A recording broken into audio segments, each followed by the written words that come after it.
नमस्कार, मैं दुर्गा प्रसाद। मैं बिल्कुल ठीक ठाक हूँ और उम्मीद करता हूँ आप भी ठीक ठाक होंगे। आज की जो कहानी है ये बहुत ही दर्दनाक कहानी है, मन को दहला देने वाली कहानी है और इसीलिए आप सभी से अनुरोध है कि इस कहानी को पूरा सुने जरूर। इस कहानी में जो घटना है ये घटना उत्तर प्रदेश के गाजियाबाद की है, यानी घटना गाजियाबाद की है इस कहानी में। लेकिन इस कहानी की शुरुआत होती है हिमाचल प्रदेश से। हिमाचल प्रदेश का एक जिला पड़ता है ऊना, और ऊना जिले में एक सतपाल शर्मा नाम के व्यक्ति अपने परिवार के साथ में रहा करते थे। परिवार में उनकी पत्नी सुदेश शर्मा और 3 बच्चे, 2 बेटा 1 बेटी। बड़े बेटे का नाम अमरदीप शर्मा, छोटे बेटे का नाम नवदीप शर्मा और 1 बेटी जिसका नाम था मेधा। और ये जो सतपाल शर्मा जी थे ये सरकारी नौकरी करते थे, रेलवे में, रेलवे के एम्प्लॉय थे। रेलवे में टेक्नीशियन के पद पर इनकी तैनाती थी। रेलवे से महीना टू महीना वेतन आता था, तो इसीलिए परिवार में किसी चीज की कमी नहीं थी। परिवार के भरण पोषण में किसी प्रकार की कोई दिक्कत नहीं आती थी। बच्चों की परवरिश में किसी प्रकार की कोई दिक्कत नहीं आ रही थी। यानी परिवार का भरण पोषण, बच्चों की परवरिश बहुत ही अच्छी तरीके से कर रहे थे। बच्चों की पढ़ाई लिखाई, शिक्षा दीक्षा, हर चीज पे पूरा ख्याल रखते थे, उनके खान पान हर चीज का। और कोई भी परिवार हो, भरण पोषण जो परिवार का होता है तभी प्रभावित होता है। बच्चों की परवरिश, शिक्षा दीक्षा हर चीज तभी प्रभावित होती है जब परिवार में आर्थिक तंगी होती है। लेकिन सतपाल शर्मा जी जो थे ये रेलवे के एम्प्लॉय थे, महीना टू महीना वेतन आता था, तो इसलिए आर्थिक तंगी नहीं थी, जिसकी वजह से परिवार का भरण पोषण अच्छा होता था। बच्चों की परवरिश, शिक्षा दीक्षा सब अच्छी तरीके से चल रही थी। धीरे धीरे सतपाल शर्मा जी के जो 3 बच्चे होते हैं वो बड़े हो जाते हैं और उसके बाद में जो तीनों की शादी हो जाती है। जो लड़की होती है बेटी मेधा, इसके लिए अच्छा घर और वर इसके योग्य तलाश कर जो है शादी कर देते हैं। जो वर्तमान में अपने ससुराली जनों के साथ में, यानी अपने पति बच्चों के साथ में, परिवार के साथ में दिल्ली का एक इलाका है कालका में रहती है। और जो छोटा बेटा होता है नवदीप शर्मा, ये अपने कारोबार में जुट जाता है। वहीं जो ऊना जिला होता है, जो मूल निवासी जहां के होते हैं, वहीं पर जो है नौकरी कर लेता है, शादी विवाह हो जाता है और अपने परिवार के साथ वर्तमान में भी ऊना जिले में ही रहता है। और जो बड़ा बेटा होता है अमरदीप शर्मा, इनकी भी शादी हो जाती है, इनका भी अपना परिवार हो जाता है। पत्नी का नाम जो होता है अमरदीप शर्मा, जो बड़ा था उसकी पत्नी का नाम होता है सोनू शर्मा। और वर्तमान में उसके जो है एक 11 साल का बेटा भी है जिसका नाम है विनायक शर्मा, उम्र करीब 11 साल। तो ये जो बड़ा बेटा था अमरदीप शर्मा, जब सतपाल शर्मा जी की बेटी शादी हो जाती है, ये दिल्ली आ जाती है कालका में रहने के लिए अपने परिवार के साथ में, और छोटा बेटा वहीं ऊना में रुक जाता है, वहीं नौकरी कर लेता है। तो बड़ा बेटा जो होता है अमरदीप शर्मा, ये वहीं हिमाचल प्रदेश का एक जिला पड़ता है जिसका नाम है कांगड़ा जिले में जो है ये शिफ्ट हो जाता है। वहीं पर जो है एक जो पर्स बिकता है और प्लास्टिक का सामान, इसी का स्टोर खोल लेता है बड़े साइज का।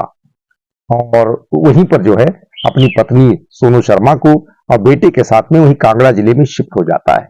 वहीं अपना यही ग्रासरी का कारोबार, इसे कहते हैं, ग्रासरी का कारोबार करने लगता है। और कारोबार बहुत अच्छी तरीके से चल निकलता है, बहुत ही अच्छी तरीके से चलता है।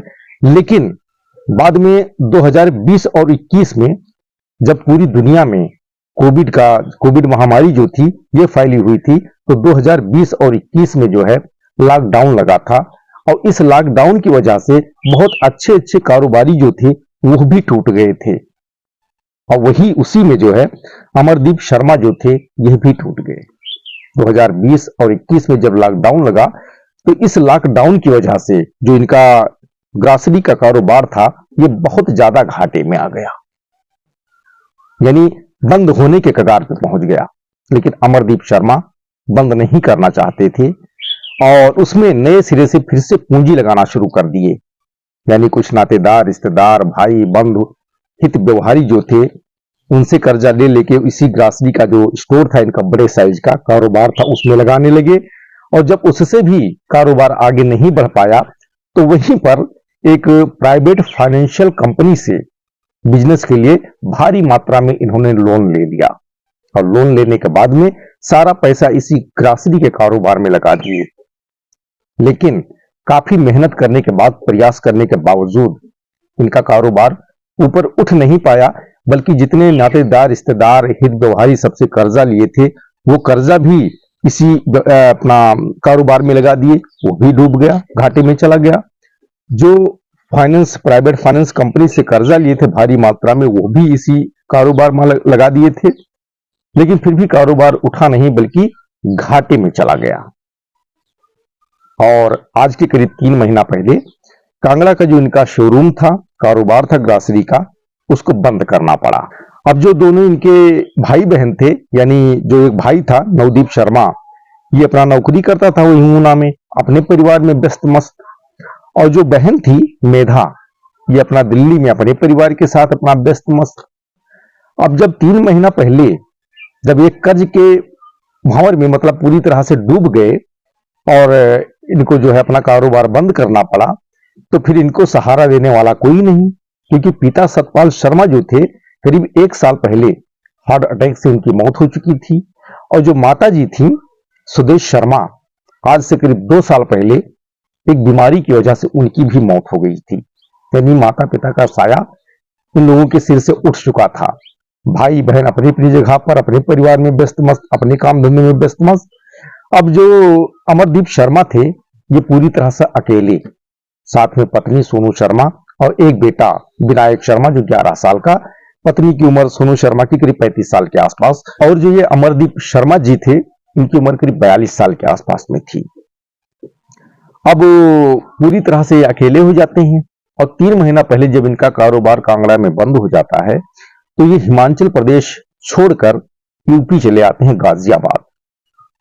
तो जो पिता सतपाल शर्मा थे, जब वो नौकरी कर रहे थे, जीवित थे, तभी गाजियाबाद का एक थाना पड़ता है जिसका नाम है कबीरनगर, और इसी कबीरनगर थाना के अंतर्गत एक इलाका आता है जिसका नाम है महिंद्रा इनक्लेव, और इसी महिंद्रा इनक्लेव के ब्लॉक नंबर बी में वो एक मकान खरीदे थे, ठीक ठाक मकान खरीदे थे।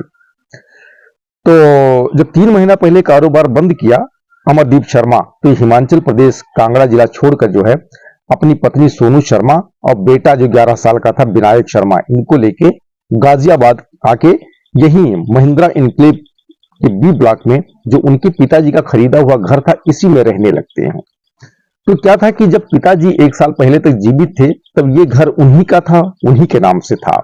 लेकिन 1 साल पहले जब उनकी मौत हो गई, माताजी पहले ही उनकी जो है मृत्यु हो गई थी, तो ये घर जो है तीनों बच्चों के नाम से आ गया।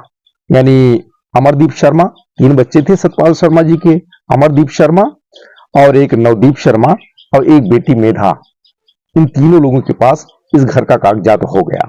तीनों लोगों की वसीयत लग गई उस पे, तो किसी एक का अधिकार नहीं, तीनों का बराबर बराबर का अधिकार हो गया घर पर। तो जो बहन थी, बेटी थी मेधा जो है, ये अपने परिवार के साथ दिल्ली में रहती थी, और जो भाई था नवदीप, ये ऊना में था, नौकरी करता था, परिवार के साथ वहां रहता था। और जो अमरदीप शर्मा था, ये कारोबार बंद करने से पहले कांगड़ा हिमाचल प्रदेश में था, तो यहाँ जो गाजियाबाद का घर था वो बंद पड़ा हुआ था। लेकिन 3 महीना पहले जब कारोबार बंद हुआ, ये गाजियाबाद आ गया अपने बीबी और बच्चे के साथ में, और इसी घर में रहने लगे। अब यहां पर जब रहने लगे, तो जिन प्राइवेट फाइनेंशियल कंपनियों से जो है कर्जा लिए थे, उनका ईएमआई वहां नहीं भर रहे थे। अब धीरे धीरे कंपनियां पता लगाकर गाजियाबाद पहुंच गई, इनके घर पर, यहां पर गाजियाबाद पहुंच गई। अब कंटिन्यू कंपनियों का इनके पास फोन आने लगा अपने ईएमआई भरने के लिए, कर्जा वसूली के लिए। और जब घर का पता चल गया कंपनी को, तो जो कंपनी के एजेंट होते हैं वो प्रतिदिन अपना कर्जा मांगने के लिए जो है इनके घर पे आने लगे। अब अमरदीप शर्मा जो है, जिस वजह से हिमाचल प्रदेश कांगड़ा से भागकर गाजियाबाद में आए थे, वही समस्या यहां हो गई। उनको लग रहा था कारोबार है नहीं, इनकम है नहीं, अगर यहां रहेंगे तो कंपनी वाले परेशान करेंगे, जिनसे कर्जा लेके रखे हुए हैं सब परेशान करेंगे। तो इसी से छुटकारा पाने के लिए गाजियाबाद में आ गए।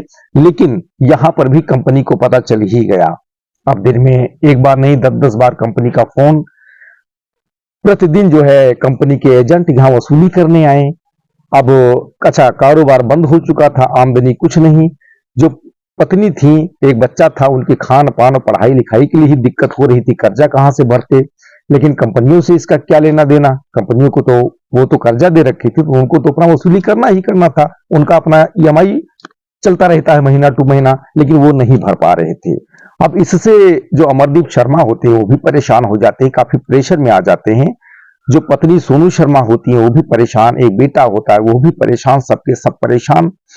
आसपास में बेइज्जती जैसा माहौल उत्पन्न हो गया, क्योंकि जब प्रतिदिन कंपनी के एजेंट आते थे और उल्टा सीधा बोलते थे, वहां पर बातचीत करते थे, तो जो आसपास के लोग थे, पड़ोसी, वो पूछते थे अमरदीप जी से कि क्या बात है, रोज रोज ये लोग आ रहे हैं, क्या बात है, किस लिए आते हैं।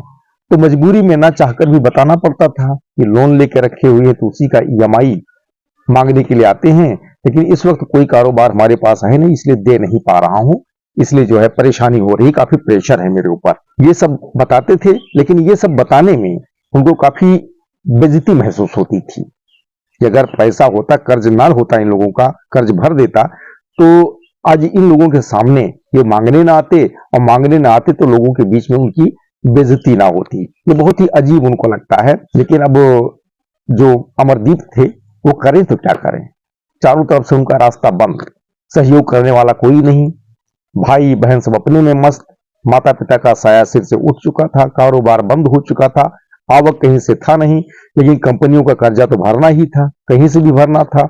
अब अमरदीप शर्मा ये सोचते हैं कि कर्ज तो वापस ही देना पड़ेगा फाइनेंशियल कंपनी का, लेकिन महीना टू महीना जो ईएमआई बंधा है वो जमा नहीं कर पा रहा हूं, क्योंकि कोई आवक ही नहीं है और कंपनी को इससे कोई लेना देना नहीं, उनको अपना पैसा चाहिए।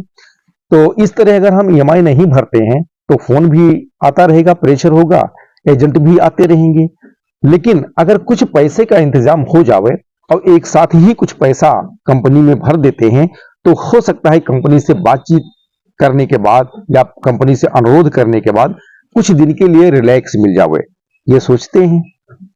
लेकिन अब ये भी सोचते हैं कि कुछ ही जमा कर दें, लेकिन कुछ आएगा कहां से, कारोबार है नहीं, भाई बहन का सहयोग है नहीं, माता पिता है नहीं, कोई उम्मीद भी नहीं है, ये पैसा आएगा कहां से। और उसके बाद वो अपना तरकीब सोचने लगते हैं।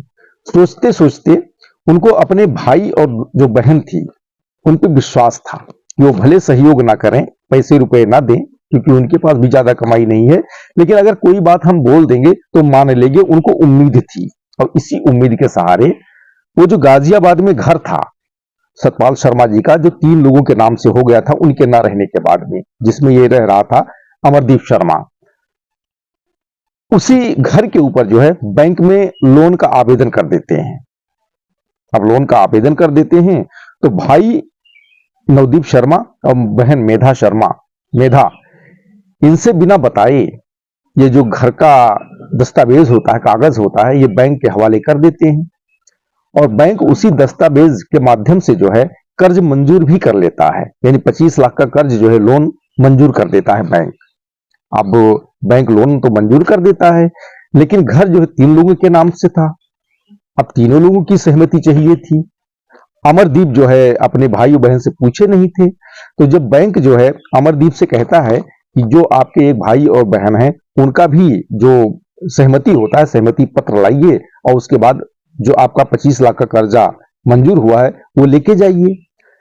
अब अमरदीप शर्मा को ये विश्वास था कि बहन मेघा और भाई नवदीप उनसे कहेंगे तो जो है सहमति दे देंगे। लेकिन जब अमरदीप शर्मा, भाई नवदीप शर्मा और बहन मेधा से बोलते हैं इस लोन के बारे में, घर के दस्तावेज के बारे में, सहमति के बारे में बोलते हैं, तो वो सीधा मना कर देते हैं। यानी जो बहन होती है मेधा, ये भी मना कर देती है, भाई जो नवदीप शर्मा होते हैं वो भी मना कर देते हैं सहमति देने से, यानी घर के ऊपर लोन लेने के लिए जो है सहमति देने से इनकार कर देते हैं। अब आखिरी उम्मीद यही थी अमरदीप शर्मा के पास में, घर के ऊपर लोन मिल जाए और इसी से कुछ पैसा कंपनी को दे देते हैं। लेकिन जो भाई और बहन जब दोनों सहमति देने से मना कर देते हैं, तो इनकी जो उम्मीद जुड़ी थी वो उम्मीद पूरी तरह से टूट जाती है और जब उम्मीद टूट जाती है तो यह भी पूरी तरह से टूट जाते हैं, क्योंकि इनके पास अब कोई ऑप्शन नहीं रह जाता है। एक आखिरी ऑप्शन था, वो भी खत्म हो चुका था। लेकिन जो प्राइवेट फाइनेंशियल कंपनी थी, जहां से लोन लेके रखे थे, उनको इनसे क्या लेना देना, इनके अंदर का जो मामला है उससे उन्हें क्या लेना देना। उनको तो अपने ईएमआई, अपने पैसे से मतलब था। उनका जो पहले फोन आता था प्रतिदिन, यानी एक बार नहीं 10-10 बार फोन आता था कंपनी का, यानी ईएमआई अपना मांगते थे। और प्रतिदिन जो एजेंट आते थे कंपनी के, वो भी कंटिन्यू आ रहे थे। अब वो प्रेशर में तो थे पहले से ही, लेकिन उनको ये उम्मीद थी कि घर के ऊपर लोन ले लेंगे, दे देंगे तो कुछ सहमति मिल जाएगी, यानी कुछ सहूलत मिल जाएगी कंपनी की तरफ से कुछ दिन के लिए। लेकिन जब वो भाई बहन ने मना कर दिया तो ये उम्मीद टूट गई। लेकिन कंपनी का जो प्रेशर था और कंपनी के एजेंट थे, वो कंटिन्यू घर पर दबिश देते रहते थे। अब धीरे धीरे जो अमरदीप शर्मा थे, ये डिप्रेशन में आ जाते हैं, परेशान हो जाते हैं। करें तो क्या करें, चारों तरफ से रास्ता बंद। और फिर इनके मन में जो है गलत विचार आ जाता है। ये सोचते हैं अमरदीप शर्मा कि अब ऐसे छुटकारा नहीं मिलेगा, कर्ज तो भरना पड़ेगा, लेकिन कर्ज भरेंगे कहां से। अब बेहतर है इस दुनिया को ही हम छोड़ देते हैं, आत्महत्या कर लेते हैं। ये सोच उनकी आ जाती है। इतना ज्यादा वो डिप्रेशन में आ जाते हैं, इतना ज्यादा परेशान हो जाते हैं। लेकिन फिर सोचते हैं पत्नी और बेटे के बारे में, यानी सोनू शर्मा और बेटा विनायक शर्मा के बारे में। यानी पत्नी और बेटे के बारे में सोचते हैं कि मैं ही इन दोनों का सहारा हूं, अगर मैं नहीं रहूंगा तो बीवी और बच्चा जो है उसका क्या होगा, उसको दर दर भटकना पड़ेगा। और मैं बीवी और बच्चे को दर दर भटकने के लिए नहीं छोड़ूंगा। आप वो सोच में पड़ जाते हैं, अब करें तो क्या करें। फिर अचानक उनके जेहन में जो है बुराड़ी कांड की घटना आ जाती है। बुराड़ी की जो घटना थी, दिल्ली का एक क्षेत्र है बुराड़ी। तो बुराड़ी में जो है कुछ साल पहले एक ही परिवार के 11 लोग सुसाइड कर लिए थे, यानी आत्महत्या कर लिए थे, कर्ज के प्रेशर से ही। तो वही चीज जिनके जेहन में आ जाता है, वही तरीका अपनाते हैं कि अगर मैं आत्महत्या करता हूं तो जो बीबी है और बच्चा है उसे दर दर भटकने के लिए मैं छोड़ूंगा नहीं, उसे भी अपने ही साथ लेके जाऊंगा। अब पूरी तरह से ये तैयारी उनकी बन जाती है, या आखिरी प्लान उनका बन जाता है। अब वो सोचने लगते हैं कि किस प्रकार से इस घटना को अंजाम दिया जाए कि प्राण भी निकल जाए और ज्यादा दर्द भी ना हो। अब वो सोचने लगते हैं, सोचते सोचते सोचते सोचते एक दिन उनके जेहन में आ जाता है कि जो ये पेपर काटने वाला ब्लेड होता है, ये बहुत धारदार होता है।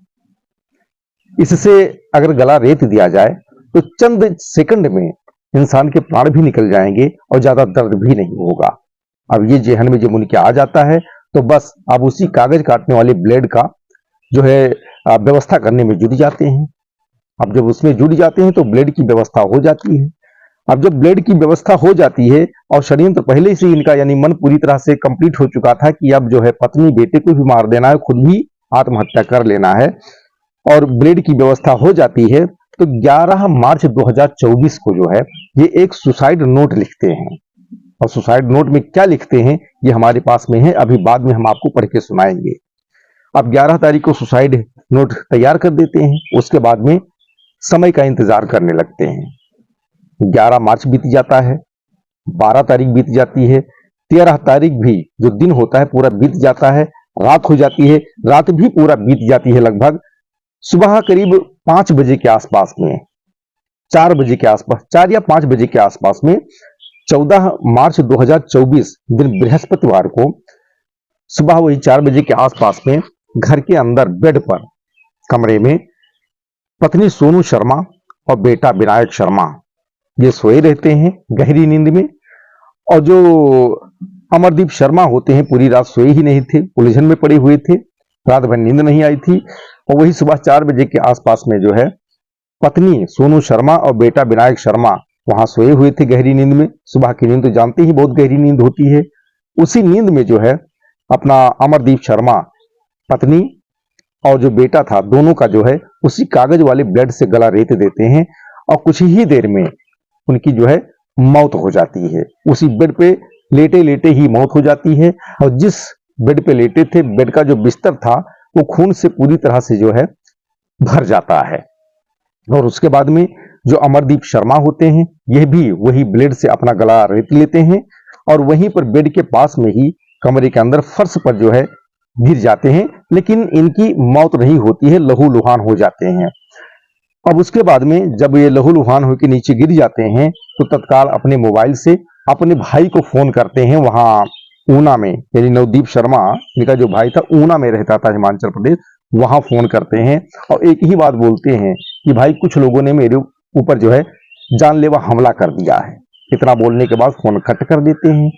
अब भाई नवदीप शर्मा वहां परेशान हो जाता है क्योंकि यहां से करीब सैकड़ों किलोमीटर दूर, अब वो करे तो क्या करे।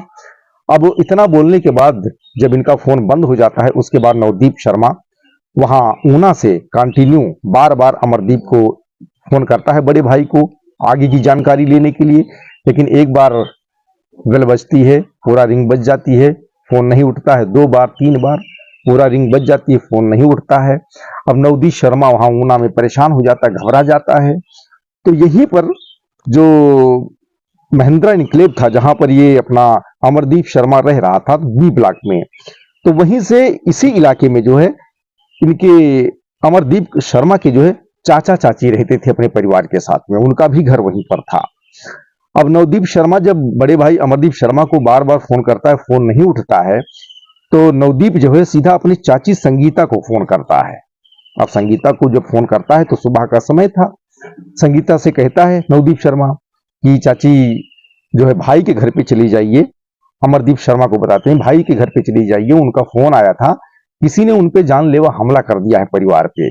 और उसके बाद में फोन कट हो गया है, बार बार मैं फोन कर रहा हूं लेकिन वो उठा नहीं रहे, जाके देखिए क्या बात है, उसके बाद बताइए मुझे। तो चाची संगीता शर्मा अपने घर से निकलती हैं, घबराई हुई और हांफती हुई जो है अमरदीप शर्मा के घर पर पहुंचती हैं। अब यहां जब आती हैं तो दरवाजा जो होता है बंद होता है, घर का दरवाजा।